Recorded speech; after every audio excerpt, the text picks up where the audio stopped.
ये कहना जरूरी है। आज हमें अपनी पगड़ियों को अपनी बहनों के सम्मान में इकट्ठा कर लेना चाहिए। जब बात आन पे आ जाए, जब बात इज्जत पे आ जाए, तो फिर हमें अपने नाक को नहीं देखना चाहिए, अपनी पगड़ी को नहीं देखना चाहिए। हमारी पगड़ी, हमारी बहनें, हमारा गौरव, हमारा सम्मान।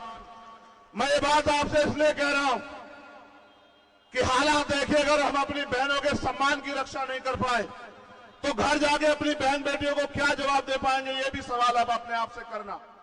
आज हमें अपनी पगड़ी की नहीं, अपनी एकता को मजबूत करने की जरूरत है।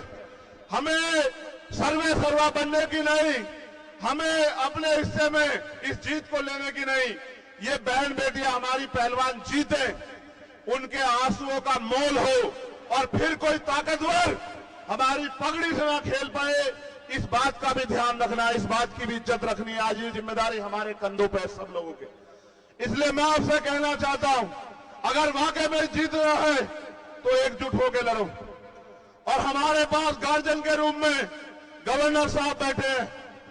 2-3 मसले जो उन्होंने उठा रखे हैं, चाहे वो पुलवामा का हो या किसानों के लिए एमएसपी की गारंटी का हो या मजदूरों के लिए न्यूनतम वेतन का हो, वो तभी कामयाब हो पाएगा जब हम इकट्ठे होकर इस लड़ाई को लड़ेंगे।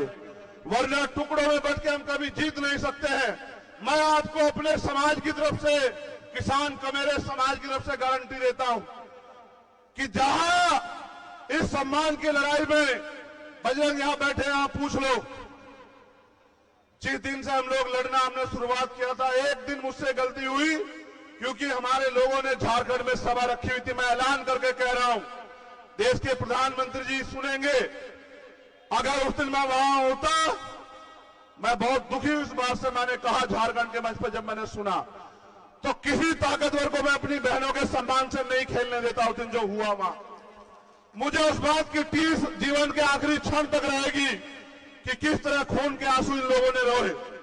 लेकिन उसका बदला लेना, उसका एकमात्र कारण, इस तरीका यही है कि हमें उस किसान कमेरे की आवाज को मजबूत करना है।